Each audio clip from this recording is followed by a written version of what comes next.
السلام علیکم ورحمۃ اللہ وبرکاتہ۔ الحمد للہ الذی فضل سیدنا و مولانا محمدا علی العالمین جميعا وأقامه یوم القیامۃ للمذنبین المتلبسین الخطائین الہالکین شفیعا فصلی اللہ تعالی علیہ وسلم۔ اما بعد فاعوذ باللہ من الشیطان الرجیم، بسم اللہ الرحمن الرحیم۔ خذ العفو وأمر بالمعروف وأعرض عن الجاہلین۔ صدق اللہ ومولانا رسولہ النبی الامین المکین الکریم وعلی آلہ الشاہدین والشاکرین والحمد للہ رب العالمین۔ آئیے ہم اور آپ مل کر سب سے پہلے گنبد خضرا میں آرام فرمانے والے آقا حضور تاجدار مدینہ سرور و قلب سینہ جناب احمد مجتبیٰ محمد مصطفیٰ صلی اللہ علیہ وسلم کی بارگاہ گہربار میں درود و سلام کا ہدیہ نشاور کریں۔ پڑھیے باواز بلند، اللہم صلی علی محمد وعلی آل محمد وبارک سلم صلی علیہ الصلاۃ والسلام علیک یا رسول اللہ صلی اللہ علیہ وسلم۔ اور ایک مرتبہ نبی اور آل نبی کی بارگاہ میں درود و سلام کا ہدیہ نشاور کریں۔ اللہم صلی علی محمد وعلی آل محمد وبارک سلم صلی علیہ الصلاۃ والسلام علیک یا رسول اللہ صلی اللہ تعالی علیہ وسلم۔ الحمدللہ آج میرے جو جمعہ کا جو موضوع ہے، یہ آخری جمعہ چل رہا ہے، چوتھا جمعہ ہے یہ، اور اس موضوع کو آج مکمل کرنا ہے۔ آج جو موضوع ہے غصہ کرنا کیسا ہے، غصے کی مذمت، غصے کے نقصانات، یا پھر ہمیں کب غصہ کرنا چاہیے، کب غصہ کرنا جائز ہے، کب غصہ کرنا حرام ہے، یہ تمام چیزیں میں پچھلے 3 جمعہ زیادہ تر اکثر واقعات میں احادیث کریمہ میں بول چکا ہوں، لیکن یہ آخری یہ جمعہ ہے اور موضوع کو یہ مکمل کرنا ہے انشاءاللہ عز و جل۔ آج کچھ واقعات اور احادیث کریمہ بول کر میں اس موضوع کو مکمل کرنے کی کوشش کروں گا۔ اللہ تبارک و تعالیٰ 9واں پارہ ہے، 14واں رکوع ہے۔ اللہ تبارک و تعالیٰ قرآن مجید فرقان حمید میں ارشاد فرماتا ہے، اعوذ باللہ من الشیطان الرجیم، بسم اللہ الرحمن الرحیم۔ خذ العفو وأمر بالمعروف وأعرض عن الجاہلین۔ قرآن کریم فرقان حمید میں اللہ تبارک و تعالیٰ اپنے حبیب کریم صلی اللہ تعالیٰ علیہ وسلم سے ارشاد فرماتا ہے، آیت کا ترجمہ ہے کہ اے محبوب معاف کرنا اختیار کرو۔ خذ العفو وأمر بالمعروف، اے محبوب معاف کرنا اختیار کرو اور بالمعروف اور بھلائی کا حکم دو۔ کیا دو؟ لوگوں کو بھلائی کا حکم دو۔ وَأَعْرِضْ عَنِ الْجَاهِلِينَ، اور جاہلوں سے منہ پھیر لو، جاہلوں سے منہ پھیر لو۔ نیکی کا حکم دینا، ان کو اچھی باتوں کا حکم دینا، برائی سے روکنا، یہ اچھے لوگوں کا کام ہے۔ لیکن اگر جاہل ان چیزوں کو نہیں مانتا، جاہل پر وہ چیزیں اثر نہیں کرتی، جاہل اچھی باتوں کو قبول نہیں کرتا، تو اللہ تبارک و تعالیٰ نے فرمایا ہے وَأَعْرِضْ عَنِ الْجَاهِلِينَ۔ سب سے پہلا حکم تو یہ ہے کہ انہیں نیکی کی دعوت دو، اچھی باتیں بتانے کی کوشش کرو، ان کو بھلائی کی طرف لے کر آؤ، نیکی کی طرف لے کر آؤ۔ اگر مانتے ہیں تو ٹھیک، اگر نہیں مانتے وَأَعْرِضْ عَنِ الْجَاهِلِينَ، اور جاہلوں سے منہ پھیر لو۔ تمہارا کام ختم ہو گیا، بولنا تمہارا کام تھا، تم بول دیے، سمجھانا تمہارا کام تھا، تم سمجھا دیے، یہاں پر تمہارا کام ختم۔ یہاں اس سے آگے اللہ تبارک و تعالیٰ اگر چاہے تو اس کو ہدایت دے گا، اگر نہ چاہے تو اللہ تبارک و تعالیٰ اس کو ہدایت نہیں دے گا۔ اللہ کے ہاتھ میں ہدایت ہے، لیکن انسان کا کام کیا ہے؟ بولنا ہے۔ اگر بری باتیں وہ سنتا ہے تو اس کے بولنے کا کام ہے کہ یہ بری بات ہے، اس کو مت کرو۔ چاہے اگر ہاتھ میں اللہ تبارک و تعالیٰ نے طاقت دی ہے تو ہاتھ سے روکنے کی کوشش کرو، زبان کو اللہ نے طاقت دی ہے تو زبان سے روکنے کی کوشش کرو، لیکن کوشش کرو، کوشش کرنا، بولنا، عمل کرنا تمہارا کام ہے، نتیجہ اللہ تبارک و تعالیٰ پر چھوڑ دو۔ اگر جاہل پھر بھی نہیں مانتے، وہ اپنی جہالت پر اڑے ہوئے ہیں، گناہوں پر اڑے ہوئے ہیں، تو تمہارا وہ کام نہیں ہے، ذمہ داری نہیں ہے۔ حضور صلی اللہ تعالیٰ علیہ وسلم کو بھی یہی حکم تھا کہ اے محبوب میسیج دینا، پیغام دینا، یہ آپ کا کام ہے، ان کو ہدایت دینا یہ ہمارا کام ہے۔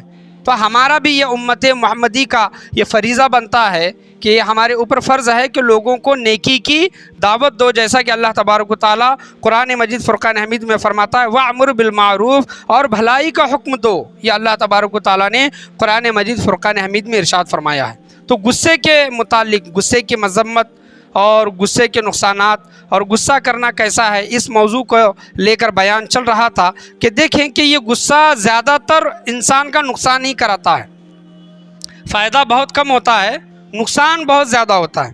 مثال کے طور پر کچھ چیزیں ہم سمجھ کر انشاءاللہ عز و جل انسان کے اندر غصہ ہونا بھی چاہیے۔ یہ اللہ تبارک و تعالیٰ نے قرآن مجید فرقان حمید میں صحابہ کرام کی تعریف بھی کی ہے، وہ آیت میں آپ کے سامنے تلاوت فرماؤں گا کہ دیکھیں کہ اگر میاں بیوی ہے اور میاں بیوی اپنی زندگی گزار رہی ہیں اور عورت کے اندر بھی غصہ ہے اور شوہر کے اندر بھی غصہ ہے، میاں بیوی دونوں کے اندر غصہ ہے، تو ان کی زندگی چل نہیں سکتی۔ یاد رکھیں، ایک کوئی تو نرم مزاج ہونا ضروری ہے، اگر دونوں گرم مزاج ہیں، غصے والے ہیں، تو ان کی زندگی چلے گی نہیں، وہ رشتہ کیا ہو جائے گا، ٹوٹ جائے گا۔ ایک مثال کے طور پر ایک دکاندار ہے اور اپنا دکان کھولتا ہے اور گراہک اس کے پاس جب آتے ہیں، جب کبھی کسی گراہک سے بات کرتا ہے غصے سے ہی بات کرتا ہے، اور رف بات جس کو ہم کہتے ہیں کہ سخت زبان، تلخ زبان سے ہی بات کرتا ہے، تو اس انسان کا دکان نہیں چلے گا۔ یاد رکھیں، یہ آزمایا ہوا نسخہ ہے کہ اگر کوئی دکان کھولتا ہے تو اس کی زبان میٹھی ہونی چاہیے، اور لوگوں کے ساتھ نرم رویے سے اگر وہ بات کرے گا تو لوگ بھی اس کی طرف مائل ہوں گے اور اس کا دکان بھی چلے گا۔ اگر اس کے اندر سخت مزاج ہے اور وہ ہر ایک پر غصہ کرتا ہے تو اس کا کوئی بھی کاروبار ہو، کیسا ہی کتنا بڑا دکان کیوں نہ ہو، اس کے غصے کی وجہ سے وہ دکان نہیں چلے گا۔ ایک استاد ہے اور اپنے شاگردوں کو پڑھاتا ہے، اور جب کبھی اپنے شاگردوں کو پڑھا رہا ہے ہمیشہ شاگردوں پر غصہ کرنا، ان پر سختی کرنا، ان کو مارنا پیٹنا اگر وہ کرتا ہے تو وہ شاگرد، وہ طلبہ اس استاد کے پاس نہیں جائیں گے۔ تو ہونا کیا چاہیے کہ نرمی کے ساتھ لوگوں کے ساتھ بات کرے، ہونا کیا چاہیے کہ لوگوں کو سمجھانے کی کوشش کرے۔ اگر انسان کے اندر ہمیشہ غصہ ہی بھرا ہوگا تو اس انسان کی زندگی نہیں چلے گی۔ یہاں تک جو غصے والا انسان ہے اس انسان سے کوئی دوستیاں بھی نہیں کرتا، یعنی یہ گرم مزاج کا ہے، بات بات پر لڑائی جھگڑا کرتا ہے، غصے میں آتا ہے، اس سے کون دوستی کرے۔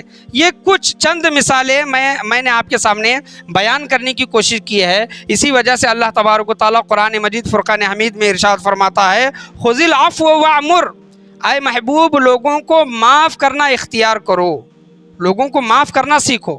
یہ ہمارے اندر بھی یہ چیز ہونی چاہیے۔ یاد رکھیں، اگر انسان ہمیشہ غصہ ہی کرتا رہے گا تو ہر ایک انسان اس سے کیا دور ہوتا چلا جائے گا۔ حضور صلی اللہ تعالیٰ علیہ وسلم کے پاس جب کبھی کوئی بھی آتا تو حضور صلی اللہ تعالیٰ علیہ وسلم سے وہ اٹیچ ہو جاتا، حضور صلی اللہ تعالیٰ علیہ وسلم سے وہ دور نہیں ہوتا۔ کیوں؟ کیونکہ حضور صلی اللہ تعالیٰ علیہ وسلم کے اندر وہ نرمی تھی، وہ محبت بھری بات کیا کرتے تھے، اسی وجہ سے لوگ ان کے ارد گرد جمع ہوتے تھے۔ بزرگان دین، اولیاء اعظام، صحابہ کرام کا بھی یہ معمول تھا کہ وہ لوگوں کے ساتھ نرم رویے سے بات کرتے، اس وجہ سے لوگ اللہ والوں کے ارد گرد ہمیں آج دکھائی دیتے ہیں۔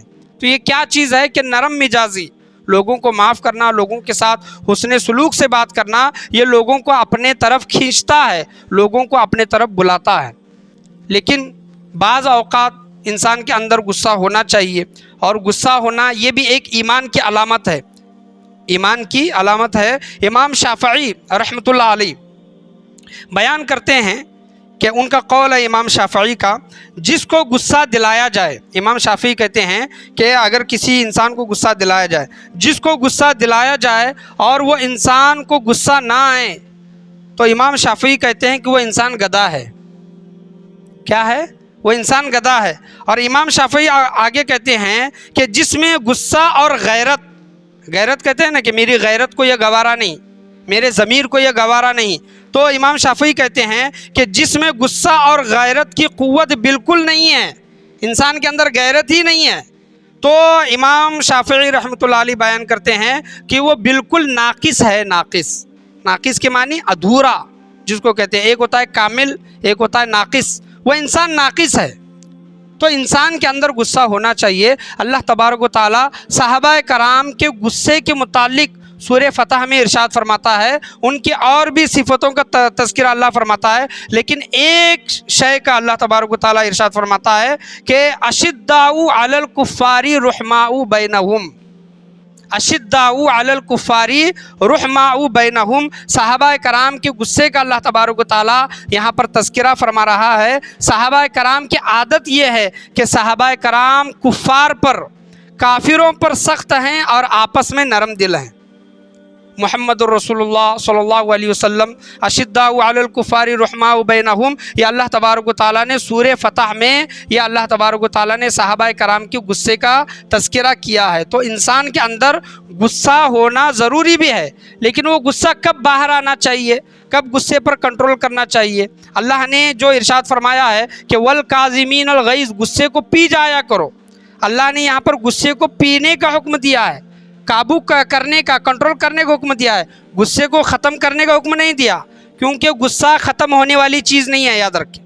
اگر یہ سوچیں گے کہ میں غصے کو ختم کر دوں گا، میرے اندر غصہ رہے گا ہی نہیں، تو یہ چیز ہرگز ہو نہیں سکتی، یاد رکھیں۔ انسان کے اندر ایک غصہ ہے فطرتاً، پیار و محبت ہے، سختی ہے، نرمی ہے، یہ اللہ تبارک و تعالیٰ نے یہ ڈالی ہے انسان کے اندر، اور وہ نیچرل ہے، یاد رکھیں۔ لیکن ہمیں کب غصہ کرنا چاہیے، کب غصہ نہیں کرنا چاہیے، یہ ہمارے اوپر ہے، اور حضور صلی اللہ تعالیٰ علیہ وسلم کے فرمان پر ہماری نظر ہونی چاہیے کہ حضور صلی اللہ تعالیٰ علیہ وسلم نے کیا کیا چیزیں ارشاد فرمائی ہیں۔ مجموع الزواہد کی ایک حدیث ہے، مجموع الزواہد جلد نمبر 8 اور صفحہ نمبر 26، حضور صلی اللہ تعالیٰ علیہ وسلم ارشاد فرماتے ہیں، ایک حدیث ہے، میں حوالے کے ساتھ یہ حدیث بیان کر رہا ہوں کہ حضور صلی اللہ علیہ وسلم نے فرمایا، میری امت میں بہترین لوگ وہ ہیں جو دین میں سخت ہوں۔ کیا فرمایا حضور صلی اللہ علیہ وسلم نے؟ میری امت کے بہترین لوگ وہ ہیں جو دین میں سختی کریں۔ یعنی مثال کے طور پر سمجھ لیں کہ کسی کی بیوی اگر نماز نہیں پڑھتی تو شوہر پر لازم ہے کہ بیوی پر سختی کرے نماز پڑھنے کے لیے کہ تم نماز پڑھو۔ کسی کی بیوی اگر پردہ نہیں کرتی تو شوہر پر فرض ہے کہ بیوی کو تاکید کرے کہ تم پردہ کرو۔ کسی کے بچے نماز نہیں پڑھتے، نمازوں کو چھوڑ دیتے ہیں یا پھر شریعت کے خلاف کام کرتے ہیں، تو گھر والوں پر یہ واجب ہے، چاہے وہ مرد ہو یا پھر عورت ہو، اپنے بچوں کو، اپنی گھر کی عورتوں کو بتائیں، سمجھائیں اور دین میں سختی کریں۔ اور حضور صلی اللہ تعالیٰ علیہ وسلم نے فرمایا کہ ایسے لوگ بہترین لوگ ہیں۔ اگر ہم دین میں سختی نہیں کریں گے تو بتاؤ کس میں سختی کریں گے؟ آج بچہ اسکول نہیں جاتا تو اس میں تو سختی کی جاتی ہے، آج بچہ ہمارا خود کا کچھ کام نہیں سنتا، اس میں تو سختی کی جاتی ہے، لیکن ہمارا بچہ نماز نہیں پڑھ رہا، ہمارا بچہ قرآن پر عمل نہیں کر رہا، ہمارا بچہ ادب کے ساتھ بات نہیں کر رہا، بڑوں کا ادب نہیں کر رہا، صاف صفائی کا خیال نہیں رکھتا، یہ تمام چیزیں ماں باپ کی یہ ذمہ داری ہے، گھر والوں کی ذمہ داری ہے کہ بچوں پر آپ سختی کریں۔ ان معاملوں میں بچوں کو پیار سے سمجھانے کی کوشش کریں۔ اگر پیار سے نہیں سمجھتے تو حضور صلی اللہ علیہ وسلم نے فرمایا کہ ان پر سختی کی جائے اور ان کو اس بات پر عمل کرنے کی کوشش کی جائے۔ تو صحابہ کرام کفار پر اس وجہ سے سخت تھے کہ وہ حضور صلی اللہ علیہ وسلم کے اور اللہ کے دشمن تھے اور ان کو تکلیف دینے کی کوشش کرتے تھے، اسی وجہ سے صحابہ کرام کفار پر سخت تھے۔ لیکن آج ہمارا معاملہ ایسا نہیں ہے۔ دین کے معاملے میں کوئی بات رہ جائے، دین کے بارے میں کوئی بات عمل نہ کی جائے تو ہمیں اس بات پر غصہ نہیں آتا۔ بیوی ہے، گھر میں کام کر رہی ہے، نماز کا وقت ہوا ہے لیکن کام ہی میں لگی ہے، ہمیں اس بات پر غصہ نہیں آتا۔ ہمیں ٹائم پر کھانا نہیں ملا تو اس بات پر غصہ آتا ہے کہ مجھے ٹائم پر کھانا کیوں نہیں مل رہا۔ بچے ہمارے گھر میں بیٹھے ہیں، نماز کا وقت ہوا ہے اور بچہ نماز کے لیے نہیں جاتا تو ہمیں اس بات پر غصہ نہیں آتا۔ ہاں، بچہ اسکول کا ہوم ورک نہیں کیا یا پھر ہماری کوئی بات نہیں مانا تو ہمیں اس بات پر غصہ آتا ہے۔ تو غصہ کس بات پر آنا چاہیے، کس بات پر نہیں آنا چاہیے، یہ ہم سوچیں، غور کریں، فکر کریں۔ غصہ کرنا جائز بھی ہے بعض اوقات، اور غصہ کرنا بعض اوقات کیا ہے، حرام بھی ہے۔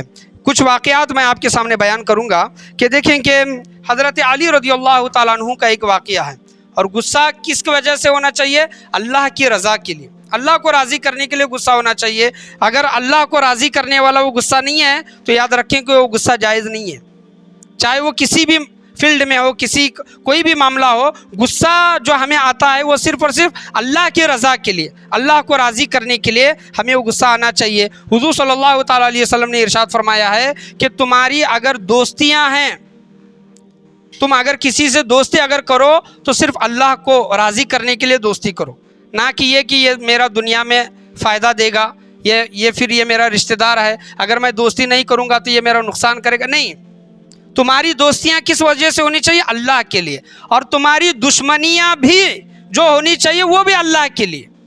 دشمنی اس وجہ سے نہیں ہونی چاہیے کہ یہ میری بات نہیں سنتا یا پھر یہ میرے کام نہیں آتا, تو اس وجہ سے دشمنیاں نہیں ہونی چاہیے, بلکہ دشمنیاں اس وجہ سے ہونی چاہیے کیونکہ یہ اللہ کا دشمن ہے. اگر کوئی وہ اللہ کا دشمن ہے تو ہمارا دشمن ہے, اگر کوئی اللہ کا دوست ہے تو وہ ہمارا دوست ہے. حضرت علی رضی اللہ تعالیٰ عنہ کا ایک واقعہ ہے, میں آپ کے سامنے بیان کروں کہ حضرت علی رضی اللہ تعالیٰ عنہ اور ایک کافر یا پھر یہودی کا ذکر آیا ہے کہ ان کے درمیان کسی چیز کو لے کر لڑائی ہوئی. لڑائی ہونے کی وجہ سے ہاتھا پائی تک وہ بات پہنچ گئی. حضرت علی رضی اللہ تعالیٰ عنہ اور اس کافر کی جب لڑائی شروع ہوئی, ہاتھا پائی شروع ہوئی, تو حضرت علی رضی اللہ تعالیٰ عنہ اس پر غالب آئے, انہوں نے قابو پایا اور اس کے سینے پر چڑھ کر بیٹھ گئے حضرت علی رضی اللہ عنہ. یہ سیرت کی کتابوں میں یہ واقعہ آیا ہے. اور قریب تھا کہ حضرت علی رضی اللہ تعالیٰ عنہ اس کافر کو قتل کرتے, لیکن اس کافر نے ایک کام کیا کہ اس کافر نے حضرت علی رضی اللہ تعالیٰ عنہ کے چہرے مبارک پر تھوکا. کیا کیا؟ تھوکا. تھوکنے کی وجہ سے حضرت علی رضی اللہ تعالیٰ عنہ قریب تھا کہ اس کو قتل کرتے, اس کے سینے سے کھڑے ہو گئے, وہاں سے اٹھ کھڑے ہو گئے اور اس کو چھوڑ دیا. کافر حیران کہ ابھی یہ مجھے قتل کرنے والے تھے, کیا بات ہے کہ انہوں نے مجھے چھوڑ دیا. تو اس کافر نے حضرت علی رضی اللہ تعالیٰ عنہ سے پوچھا کہ کیا بات ہے, آپ نے مجھے چھوڑ دیا, چاہے تو آپ مجھے قتل کر سکتے تھے. تو حضرت علی رضی اللہ تعالیٰ عنہ نے کہا کہ میری دشمنی تجھ سے اللہ تبارک و تعالیٰ کے لیے تھی. میں تیرا دشمن اس وجہ سے تھا کہ تو اللہ تبارک و تعالیٰ کا دشمن ہے, اور میں تجھ سے اس وجہ سے ہی لڑ رہا تھا کہ تو اللہ تبارک و تعالیٰ کا دشمن ہے. قریب تھا کہ میں تجھے قتل کرتا, اور قتل میں اس وجہ سے کر رہا تھا کہ اللہ کی رضا کے لیے, تو اللہ کا دشمن ہے. لیکن تو نے ایک کام کیا, ایک عمل کیا کہ تو نے میرے چہرے پر تھوکا, اور تھوکنے کی وجہ سے مجھے غصہ آ گیا. دیکھیں کہ حضرت علی رضی اللہ تعالیٰ عنہ کے بات پر غور کریں. حضرت علی کہتے ہیں کہ میرے چہرے پر تھوکنے کی وجہ سے مجھے غصہ آ گیا, میں یہ نہیں چاہتا تھا کہ میری غصے کی وجہ سے تجھے میں قتل کروں, میں تجھے قتل اللہ کی رضا کے لیے کرنا چاہتا تھا, لیکن میرا غصہ میرے آڑے آ گیا, اللہ کی رضا کے آڑے آ گیا. میرے غصے کی وجہ سے آئے انسان جا, میں تجھے چھوڑ دیتا ہوں. تو وہ انسان حضرت علی رضی اللہ تعالیٰ عنہ کے ہاتھ پر بیعت کر کے وہ مسلمان ہو گیا. یہ معاملہ تھا, یہ عمل تھا بزرگان دین کا کہ اپنے غصے کو بیچ میں نہیں لاتے تھے, اور غصے کی وجہ سے کسی کو سزا دینا, کسی کو نقصان پہنچانا نہ یہ صحابہ کرام کا کام تھا, نہ اولیاء اعظام کا کام تھا. ایک شخص تھا, ایک عابد انسان تھا, ہمیشہ عبادتیں کرتا تھا, ایک بستی میں وہ رہتا تھا. اور کچھ دن وہاں پر رہنے کے بعد معاملہ کیا ہوا کہ وہاں پر وہ بستی کے لوگ ایک پیڑ کی پوجا کرنا شروع کر دیے. ایک پیڑ کی عبادت کرنا, اس کے ارد گرد گھومنا, اس کو خدا ماننا, اس سے مانگنا, اس کی پوجا کرنا, یہ تمام چیزیں شروع کر دیے. تو جب اس عابد انسان کو, عبادت گزار انسان کو جب یہ پتہ چلا کہ وہاں پر پیڑ کی پوجا ہو رہی ہے, شرک ہو رہا ہے, تو وہ عابد انسان ایک کلاڑی لے کر اس پیڑ کو کاٹنے کے لیے چلا. جب آدھا راستہ طے کیا تو شیطان انسانی شکل میں اس کے پاس آیا, اور شیطان اس انسانی شکل میں تھا, اس عابد سے کہنے لگا کہ کہاں کا ارادہ ہے. تو وہ عابد کہتا ہے کہ میں اس پیڑ کو کاٹنے کے لیے جا رہا ہوں جہاں پر لوگ شرک کر رہے ہیں, دوسرے خدا کو مان رہے ہیں. تو شیطان کہتا ہے کہ لہٰذا تم اس پیڑ کو نہ کاٹو, اگر تم اس پیڑ کو کاٹ دو گے تو کچھ دنوں کے بعد لوگ دوسرے پیڑ کی عبادت کرنے لگیں گے, تو تم کیا کرو گے؟ بہت سے پیڑ ہیں, ایک پیڑ کاٹو گے تو دوسرے پیڑ کی, دوسرا پیڑ کاٹو گے تو تیسرے پیڑ کی عبادت کرنے لگیں گے. تو عابد کہتا ہے کہ نہیں, مجھے یہ گوارا نہیں ہے, میں اس پیڑ کو کاٹ کر ہی رہوں گا. اور شیطان اور عابد کے